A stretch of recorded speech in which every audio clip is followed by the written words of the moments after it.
Oke. Halo, selamat malam Bu Fasti. Kami dari kelompok 3 ingin mempresentasikan mengenai AHP. Latar belakang, analitik hierarki proses atau AHP adalah metode pengambilan keputusan berbasis multikriteria yang dikembangkan oleh Thomas L. Satie. Metode ini digunakan untuk memecahkan masalah kompleks dengan memecahnya menjadi komponen-komponen yang lebih kecil, mengorganisasikan komponen tersebut dalam bentuk hierarki, lalu memberikan bobot terhadap masing-masing elemen untuk menentukan prioritas. Implementasinya, dalam penentuan lokasi rumah sakit baru, AHP digunakan untuk mengevaluasi beberapa alternatif lokasi berdasarkan kriteria seperti jarak dari pusat populasi, aksesibilitas, ketersediaan lahan, dan biaya pembangunan. Setiap kriteria dibandingkan secara berpasangan untuk menentukan bobot kepentingannya. Kemudian, setiap lokasi dievaluasi terhadap masing-masing kriteria, menghasilkan skor terakhir. Lokasi dengan skor tertinggi dipilih sebagai lokasi terbaik, memastikan keputusan yang terstruktur dan objektif. Oke, untuk kelebihan dan kekurangan AHP, kelebihannya ada satu, struktur yang sistematis, masalah kompleks dipecahkan menjadi elemen-elemen kecil sehingga lebih mudah dianalisis. Dua, mudah digunakan menggunakan skala sederhana yang intuitif untuk perbandingan berpasangan. Tiga, konsistensi keputusan, memastikan konsistensi logis dalam evaluasi kriteria dan alternatif. Empat, fleksibilitas dapat diterapkan dalam berbagai bidang seperti manajemen, teknik, kesehatan, dan lain-lain. 5, dukungan kuantitatif dan kualitatif menggabungkan data numerik dan penilaian subjektif. Untuk kekurangan AHP ada satu, subjektivitas tinggi. Hasil sangat bergantung pada penilaian subjektif pengambilan keputusan. Dua, rentang terhadap konsistensi buruk. Jika nilai perbandingan berpasangan tidak konsisten, hasilnya bisa menjadi tidak valid. Tiga, kesulitan pada masalah kompleks. Ketika jumlah kriteria dan alternatif sangat banyak, proses perhitungan menjadi rumit. Empat, keterbatasan skala perbandingan. Skala 1-9 kadang tidak cukup mempresentasikan preferensi yang kompleks. 5, waktu yang dibutuhkan. Melakukan perbandingan berpasangan untuk banyak kriteria memakan waktu yang lama. Oke, kemudian untuk step 1, jadi di sini kita ada studi kasus penentuan lokasi rumah sakit baru. Ini berdasarkan kriteria. Pertama itu ada jarak dari pusat populasi, kemudian ada aksesibilitas, ada ketersediaan lahan, ada juga biaya pembangunan. Nah, kemudian di sini kita melakukan PLS, yaitu kita melakukan mirroring pada kriterianya. Jadi di sini kita tuliskan lagi jarak dari pusat populasinya, aksesibilitas, ketersediaan lahan, dan juga biaya pembangunannya. Jadi sekarang kita masuk ke step 2 yaitu di pairwise comparison. Jadi di sini kan tadi kita udah nge-pairwise nih, jadi kita totalin nih dari jarak pusat populasinya, ini totalnya didapatkan 2,853, kemudian untuk aksesibilitasnya ini didapatkan 7,5, untuk ketersediaan lahannya didapatkan 7, dan juga untuk biaya pembangunannya itu didapatkan 2,833. Kemudian next ke step 3, yaitu di sini ada normalisasi dengan mempertimbangkan cost atau benefit. Nah, karena di sini kan jarak dari pusat populasinya itu berupa cost, kemudian aksesibilitasnya berupa benefit, dan yang lainnya itu ada benefit dan juga cost-nya.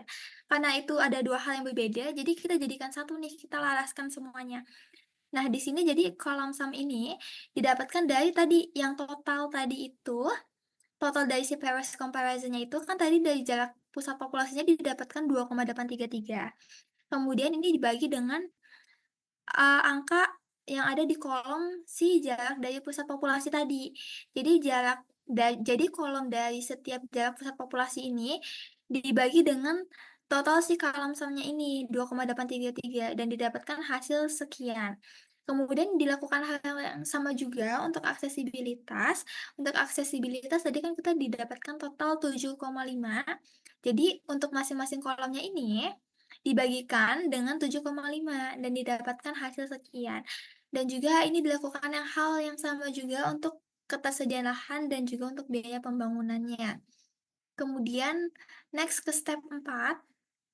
Step 4 tadi, oke, di sini kita masuk rumus di mana WI sama dengan sigma N J sama dengan I kali NIJ per N. Nah, di sini itu, tadi kan kita kan udah melakukan normalisasi berdasarkan benefit dan juga cost-nya ya. Nah, di sini kita melakukan normalisasi bobot. Jadi tadi tuh ada di tiap kriterianya tadi, yang udah kita hitung yang dari tadi kan ada dari jarak pusat populasinya. Misalnya dari jarak pusat populasi tadi didapatkan 0,352, kemudian didapatkan 0,117, 0,176 dan juga 0,352. Kemudian juga kita didapatkan aksesibilitas benefitnya juga dari yang tadi, ini semua kita taruh sini, perhitungannya, kemudian kita rata-ratakan nih. Jadi, ini semua kita kita tambah dan juga kita bagi dengan bobotnya. Nah, bobotnya sendiri itu adalah 4. Jadi di sini kita dapatkan 0,348, kemudian didapatkan 0,163, didapatkan 0,141, dan juga kita dapatkan 0,348. Kemudian di sini kita lanjutkan lagi ke step selanjutnya yaitu ke step 5. Boleh dilanjutkan oleh Vivi? Oke, dari step 5, tolong untuk Mbak Citra untuk memfokuskan ke 4 dan 5, step 4 dan 5. Nah, di sini setiap matriks dari matriks awal, matriks bobot yang di awal, Mbak Citra boleh fokuskan ke step 1. Nah, ya, step 1 ini misalkan di step 1 dari kolom baris pertama dari jarak pusat ada 1, 3, 2, dan 1. Nah, itu per barisnya kita akan kalikan dengan, boleh pindah ke step 5 lagi Mbak Citra. Nah, itu akan kita kalikan dengan rata-rata hasil dari normalisasi bobot di step 4. Nah, kalau misalkan kalian juga bisa lihat dari rumusnya nih, di mana Y max itu sama dengan sum dari kolom sum yang tadi, yang ini nih, kalau saya bisa tulis, ini di step 4 ya, tolong Mbak Citra ya. Nah, itu semua ditaruh itu sebagai kolom sum. Jadi misalkan 0,348 dikalikan dengan 1 gitu. 0,348 dikalikan dengan 3 dan dikalikan dengan 2 dan dikalikan dengan 1. Nah, setelah semua itu dikalikan, baru kita dijumlahkan semua. Nah, hasilnya itu sama dengan 2,436, 0,597. Nah, itu hasil dari sini, dari max-nya. Nah, seterusnya kita akan menghitung CI-nya atau kriteria indeks. Kriteria indeks itu pertama sebelum kita menemui kriteria indeks itu harus dihitung dulu ya max-nya tadi, itu belum selesai. Dari sini setelah kita mendapatkan sum-nya yang dari ini nih. Coba kalau ada warna lain. Nah, ini.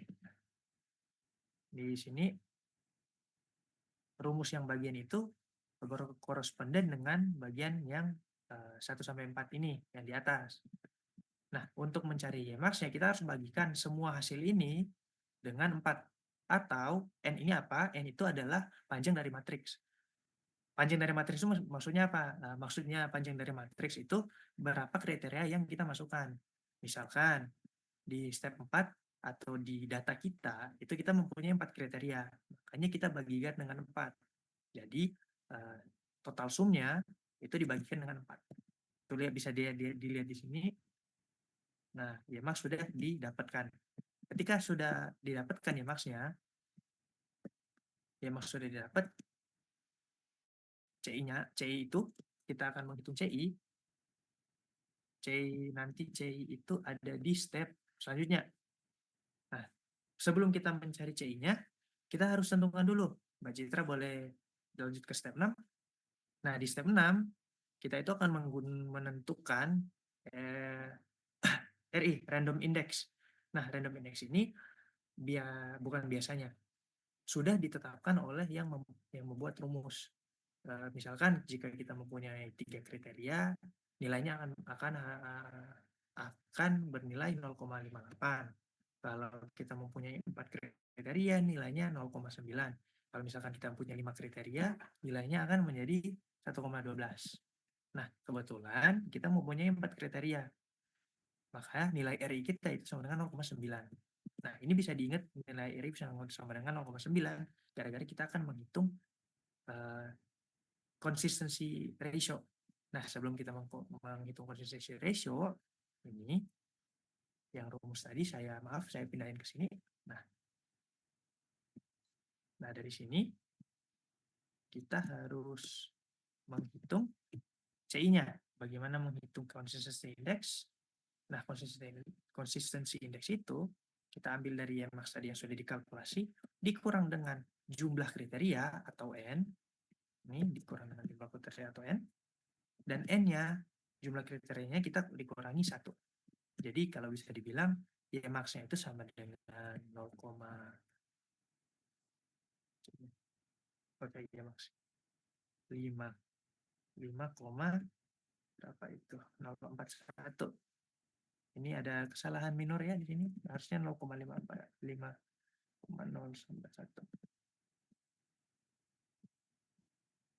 Nah, bentar, enggak, ini udah benar, maaf ya, di sini.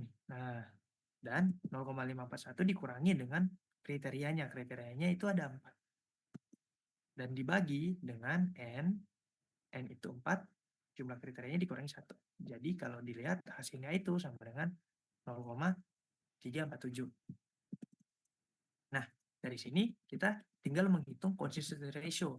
Nah, kenapa kita dari tadi menghitung consistency ratio, consistency index, dan random index itu untuk menentukan apakah analisis kita ini itu konsisten tidak. Kalau misalnya kita hitung di sini dulu, boleh balik dulu ke step sebelumnya, ke step 8. Nah, di sini kita hitung dulu consistency ratio-nya. Karena kita mempunyai RI sama dengan 0,9 dan kita mempunyai CI sama dengan 0,47, maka kita bagikan 0,347 dibagikan dengan 0,9 dan kita mendapatkan consistency ratio sama dengan 0,86. 0,386. Nah, menurut metode AHP, kalau misalkan kita mempunyai consistency ratio di bawah 0,1, itu menandakan bahwa matriks pembobotan kita atau penentuan pentingnya kriteria kita itu tidak konsisten. Nah, maksudnya tidak konsisten itu apa?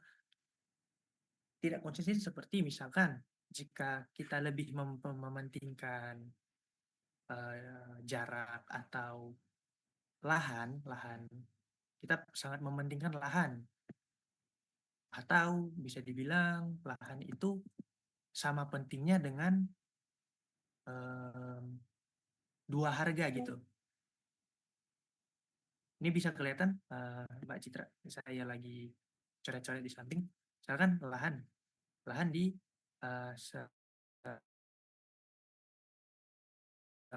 jadi misalkan kalau ada lahan 8 hektar gitu.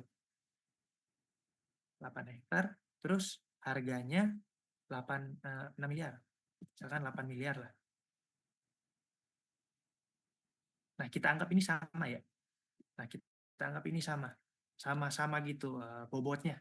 Nah, kalau misalkan biarpun mereka menurut kita ini sama pentingnya gitu. Tapi kalau di AHP metodenya seperti ini, lahan itu sepenting dengan dua kriteria harga, berarti supaya 8 hektar ini bisa menjadi lebih penting 8 miliar ini menjadi lebih penting dari 8 hektar, kita harus mempunyai 16 miliar. Jadi 2 kali lipat.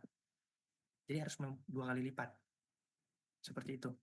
Nah, kalau dari sini udah dapat gambarannya, berarti kalau misalkan mengikuti data kita mempunyai lahan lebih penting dari harga, dan harga lebih penting dari misalkan aksesibilitas.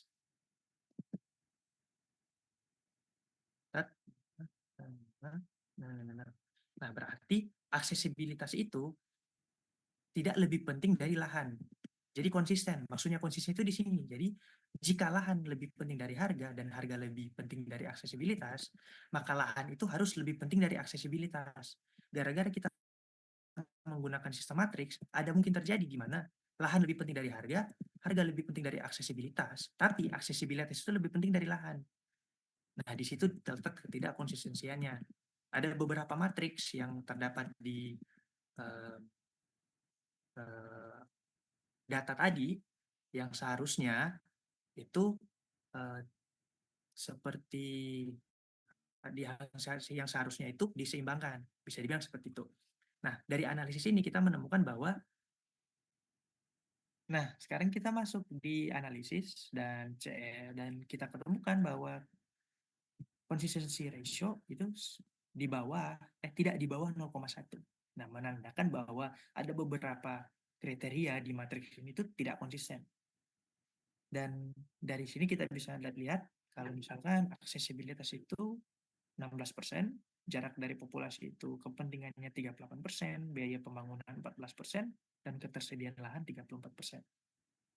Nah, kenapa matriks ini tidak konsisten? Seperti saya jelaskan tadi, karena perbandingan antar kriteria itu tidak seimbang.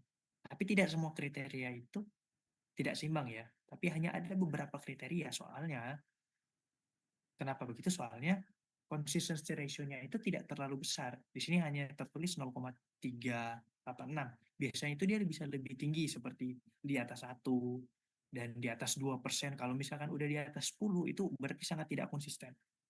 Nah, materi ini tidak konsisten. Dan selanjutnya, bobot prioritas kurang mencerminkan kepentingan relatif yang masuk akal. Misalkan yang saya jelaskan tadi, lahan lebih penting dari harga, harga lebih penting daripada aksesibilitas, tapi aksesibilitas lebih penting dari lahan.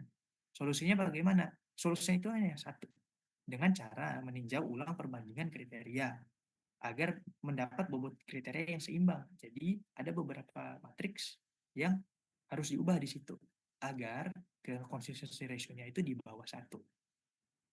Baik, sampai situ penjelasan saya.